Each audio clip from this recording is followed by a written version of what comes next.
Hey, I'd like to welcome you to another episode of Mission Matters. My name is Adam Torres, and if you'd like to apply to be a guest in the show, just head on over to missionmatters.com and click on Be Our Guest to apply. All right, so today's guest is Sarah Sabin, and she is CEO over at Sarah Sabin Executive Coaching. Sarah, welcome to the show. Hi, Adam. It's a pleasure to be here. All right, Sarah. So we have kinds of great things to talk about today. So we're going to talk about how to build optimal leadership teams. There's lots of business owners, entrepreneurs, executives, leaders that watch this program. And I know they're excited to get your take on this, as I am as well. But to start this episode, we will start the way that we start them all with what we like to call our Mission Matters Minute. So, Sarah, we at Mission Matters, we amplify stories for entrepreneurs, business owners, and executives. That's what we do. Sarah, what mission matters to you? So, at Sarah Sabin Executive Coaching, we create exceptional leaders who run thriving, profitable companies and create a really positive impact on their employees, their customers, and the world at large. Hmm. It's great. Love bringing mission-based individuals on the line to share why they do what they do, how they're doing it, and really what we all learn from that so we grow together. So great stuff there. I guess just get us kicked off here. How did you get obsessed with this concept of leadership and starting to and developing leaders, and like where'd all that begin for you? So all of that began, well, back in my corporate career. I Mhm. was leading a team within a multi-family office. So we were looking after the portfolios of high net worth individuals and families. Mhm. But where it really went to the next level was during my entrepreneurial journey. So I left the corporate world back in, I think it was the end of 2015 now. Yeah. Lose track of time. I've co-founded one startup. I've founded another startup. I was leading teams there. And, I've made a lot of mistakes around leadership myself. So, you know, I, Haven't we all? Haven't we yeah, all? anyone that says they haven't is probably not being entirely honest. There you go. Go ahead. So I personally found it difficult to emotionally regulate at work. And I don't mean Mm. that I was crying all the time Yeah. whilst leading teams. What I mean is that when I was triggered by a particular behavior Mhm. or someone not doing something in the right way or to a high enough level, my default response would be anger. Mm. Now, that is ultimately destructive, not constructive. Mhm. So, to fast forward in my journey, Mhm. how I came to be doing what I'm doing today, when I walked away from my second startup, Mhm. I actually discovered transformational coaching for myself. Mm. And it was so life changing for me that I knew that I wanted to build a business around doing that. Mm. And it became, Was that like an epiphany, like one of these moments? Did it strike you? Was it a buildup? Like, how did that part happen? I'm always interested in like what that spark was. so essentially, I was on a break at the Mm. time that I discovered transformational coaching. So I said to myself, I'm not going to found anything else for a period of 2 months. This is going to Mm. be a reflective period for me. I'm quite honest, I did not know what I was going to do next, Yeah. but I knew that what I would do next would be something that was purposeful and meaningful Mm. to me. And having experienced transformational coaching for myself and come across some truly exceptional coaches, it was literally a download. Oh my Wow. God, this is what I want to do. This is the work that I want to do. This is the business that I want to do. Being a pragmatic person, I went out to do proof of concept. Yeah. So I wanted to answer three questions. Am I good at doing this? Do I love doing this? Can I make money doing this? Because Mhm. obviously it's not a business if you're not making money doing it. True. And I answered yes to those three questions relatively quickly. And then off I went because I take action. I just get on with things. That was actually, Adam, nearly 5 years ago now that, Wow. and in my first year, I was experimenting, seeing Mhm. what type of people that I really loved to work with. And Mhm. then I niched into executive coaching. Mm. So working with leaders of companies and their teams. What drew you to pick that particular niche? Like, what drew you to that piece? Because obviously you were exploring. So again, I am someone that follows my intuition.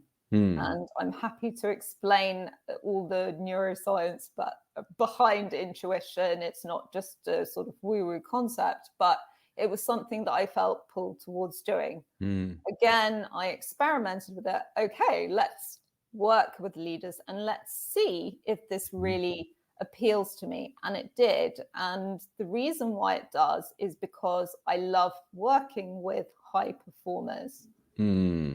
because they don't need me, right? Their life is not going to Yeah. fall apart if I'm not in it, but they want to get better and better and better. They understand that their ability to up level Mhm. is going to have an impact on how they lead other people, how successful their team is, how successful Mm. the company is. As you were on this journey of obviously during this process, you've become a better leader yourself, like especially now that you're teaching, helping others do it. Like, is there anything that kind of surprised you? Like along the way where you're like, huh, and especially now that you're looking back, 5 years in, like, and I mean specifically about the concept of leadership, not about your business. I mean like the concept of leadership. Is there anything that surprised you? Where do I start, Adam? Everything surprises me all the time. And so there's a few things that I've noticed about people and their perceptions of leadership, Hmm. right? So people see leaders as being a certain way, but if you talk to a group of people, and I've literally asked hundreds of people this Yeah. question, what does leadership mean to you? There you go. You get similar themes, but everyone has a slightly different answer to that question. Hmm. And I think we get fed ideas and programming, etc., around what a leader is supposed to be, but Yeah. it's essentially about you Hmm. leveraging your strengths, your talents, and also being able to work together with other Hmm. people in a team to meet an outcome, objective, a North Star, whatever you want to call it. Yeah. So if I was to boil it down into one sentence, leaders lead people and vision, because Mm. those two aspects are really important to leadership and go beyond just managing, which is kind of managing tasks and managing Mhm. resources. Let's stick on that team concept a little bit further and what it takes to either model behavior or like what it takes to build an effective team. Let's go further down that one. Okay. So I'm going to keep it simple, but I don't know if you've heard of the expression KISS. Kiss, come on, kiss. I'm all about the kiss. Okay, cool. I'm going to do that. So, number one, and I'm going to go through 5 points, and Mm. these points are interlinked into each other. But point number one, diversity of skills, archetypes, and personalities. Mm. So, it's ultimately unhelpful to have a group of people where there's groupthink. Everyone Mhm. thinks in the same way because everyone's from the same background, has the same personality, has the same archetype. Mm. What you want is challenge and different perspectives on the team. Mhm. So, to go through some of the archetypes, and when I talk about archetypes, these are leadership Yeah. archetypes that exist or should exist within a team. You've got the visionary slash strategist person, you've Mhm. got the executor slash processor, you've got the people person who is the coach that knows how Mhm. to get the best out of other people. You've got the strong communicator, and you've got the resilient one that's like when everything hits the fan, they're like, right, here's what we're going to do. I turn everything around. So problems exist where there's too much of one or two particular archetypes on one team, but it's not like spread between all of them. So if you have a group of visionaries, right, everyone will sit around postulating about visions and ideas, but nothing will get done. If you have visionaries and executors, but no one on the team can communicate very well and no one is very good with other people, that's a problem as well, because obviously you need people that can communicate and convey your message, and you need people that can set up the structures that enable high performance in teams, which is about creating a coaching culture. So when you're hiring people and when you're assessing gaps, you need to be really intentional about what it is that you need on the team, because you're hiring people with different strengths. You're filling any gaps that exist, and you should know the purpose of everyone that sits on that leadership team. And that is because a team is always going to be a strong team. It is always going to be stronger than an individual. Right? So the sum of the parts, the strength of the whole, should have no gaps in it. That makes sense. It does. And when somebody's planning for this, interested in this piece, like I guess the first thing is they have to kind of understand all these archetypes. So they have to first understand how they all intertwine and they work together. Yeah. Well, yes, it starts with self-awareness, right? So you need to know what already exists. Yeah. So you can assess what's missing. And I think it's really important for everyone within the team to have awareness around collectively what their strengths are and where they sit within those archetypes. Because we all tend to be stronger in one or two of them and not so strong in others of them. So like emotional intelligence in general, the very foundation of it is self-awareness. But I think it's also important to say, and this is kind of my second point here, that although you should have diversity so that you don't have groupthink, you need a group of people that have the same value set and direction. So the way I phrase it is, you can disagree on the how, but not the what, right? So you need to be aligned on the what being the direction, and these are our values. So for example, if one of the company values is integrity, but one of the people on the leadership team is, I do whatever, I don't care if it's ethical, unethical, I don't care. Yeah, it's going to be tricky. Alignment there. So you want a group of people that are like, right, okay, I agree with direction, I agree with these values. And you can disagree on the how. And that's why you have people with different skill sets, because you have different takes on the best way to get to the what, right? So you hire experts that know the how that will help you to get there. So the third thing I want to bring up as well is, and again, this comes into self-awareness, you need to understand your own communication style. And it's been a long day. I'm eating my words at this point. So you need to understand your own communication style, but also other people on the team's communication styles as well. So you need to understand how each person likes to be communicated with. Because if you don't understand yourself and you don't understand the other people on the team, that's where miscommunications happen. And as everyone listening, I mean, I don't think it will be a surprise for me to say effective communication is hugely important in team dynamics. So when you know more about how you will function and operate, you can play to that, because that creates an environment of trust, because you're receiving messages in a way that you get, right? Rather than someone talking at you and it completely going over your head. So it creates trust and it creates more open communication. And when you have that linked into my point number 4, you are more able to encourage challenge within the team, constructive challenge, and having tough conversations constructively. And as a sideline to this point, literally, I cannot reiterate enough the destructive nature of either avoiding tough conversations or having them in a really adversarial, aggressive way. I've literally seen it nearly lead to the bankruptcy of a company because Wow.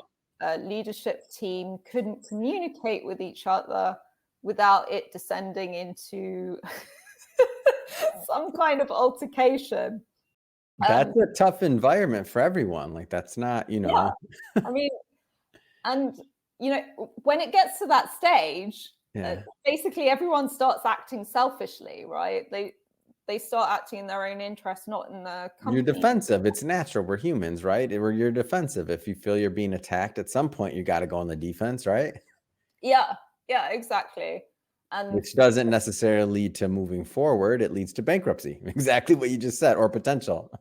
yeah, like it does not lead to moving forward. That's the key point, because everyone's in this hyper emotional state, and a hyper emotional state is not conducive to rational problem solving or solution focused conversations. So in order to have these kind of conversations constructively, you need to have that effective communication in place, and you need to have that environment of trust. And then the last point I want to make today, which is around each person taking responsibility for modeling behaviors. So an analogy I like to use is, for example, you're a smoker and you say to your kids, hey, you shouldn't smoke, it's really bad for your health. But your kid is like, well, you're smoking. It's a tough one, yeah. So it can't be that bad. And that's the classic do as I say, not as I do. Now, as a leader, if you're telling other people what they should do, you need to model that behavior. Otherwise, you're sending out a conflicting message. And that conflicting message ultimately boils down to, actually, this behavior is okay because the guy at the top is doing it, which is obviously not the kind of thing that you want to promulgate throughout an organization if you're trying to encourage positive behaviors. And, a story I'd like to share around that is around, this was a few years ago now, I was having a conversation with a managing partner of a big accounting firm. And he was talking about one of the really high earning partners within the organization.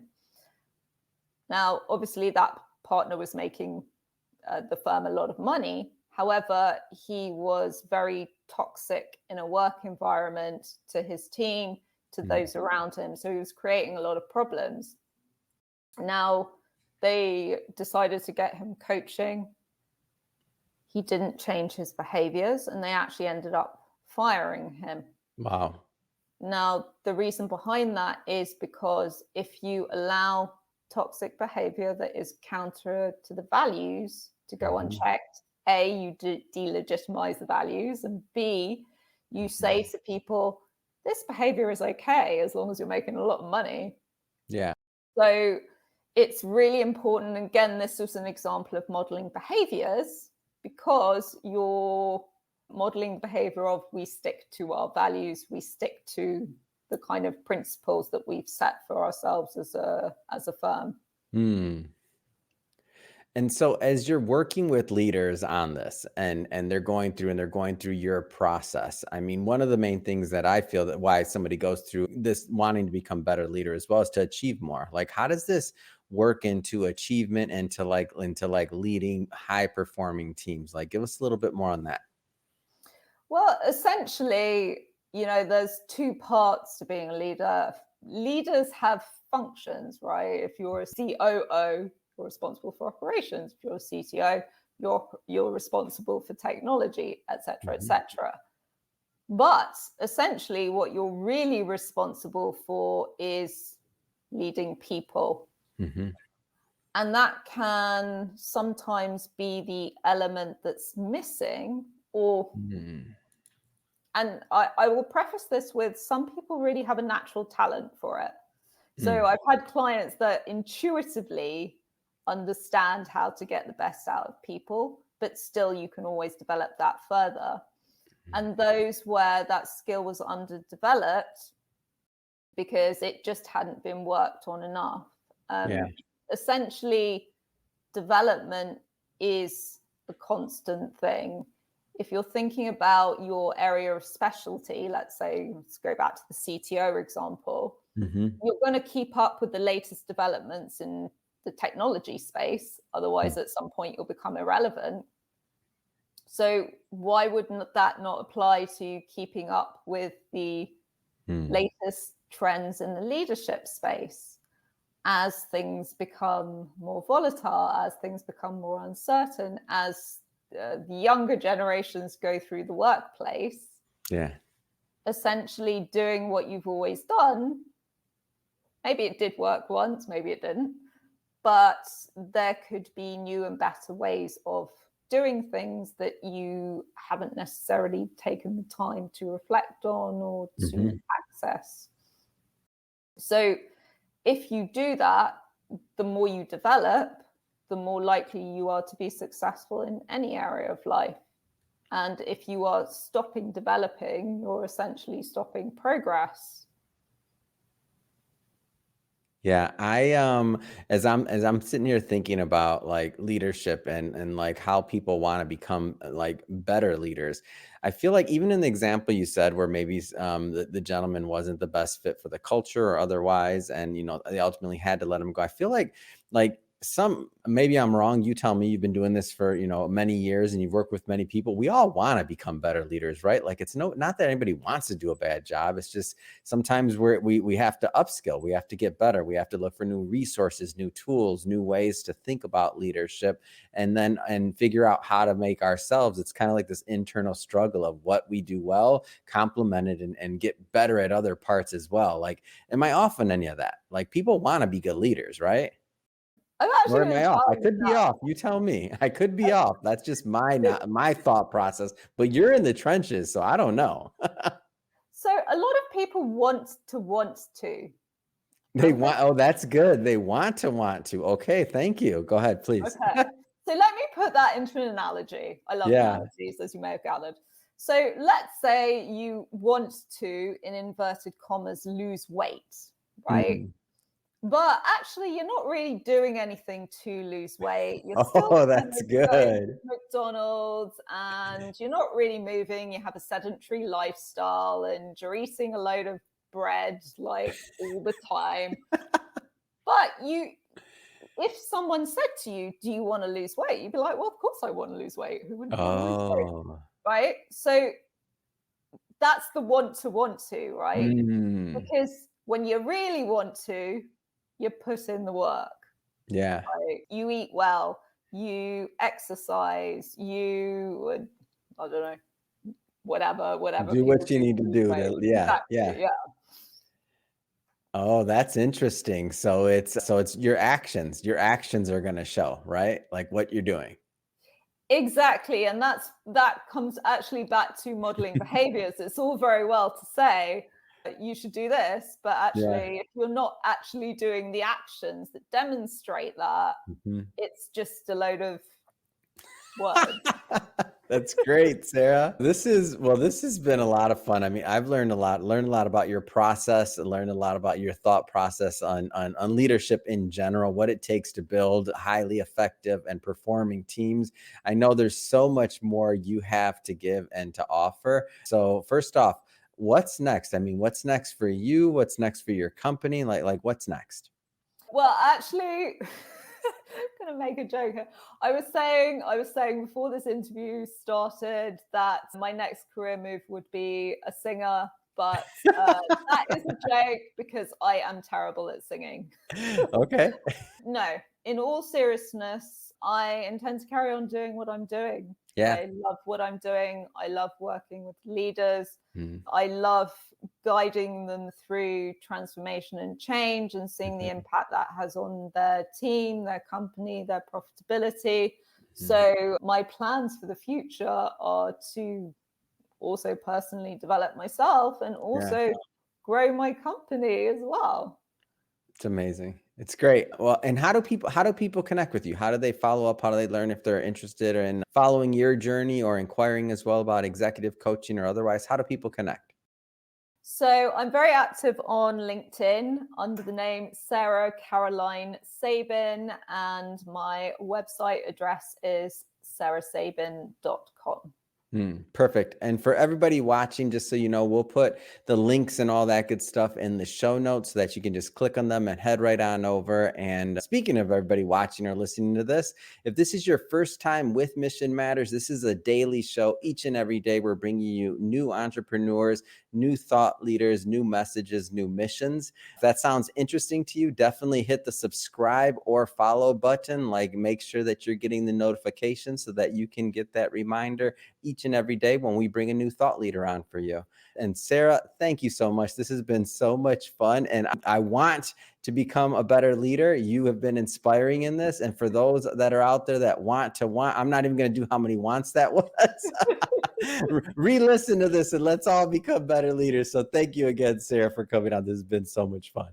Oh, thank you for having me, Adam. It's been really wonderful to chat with you.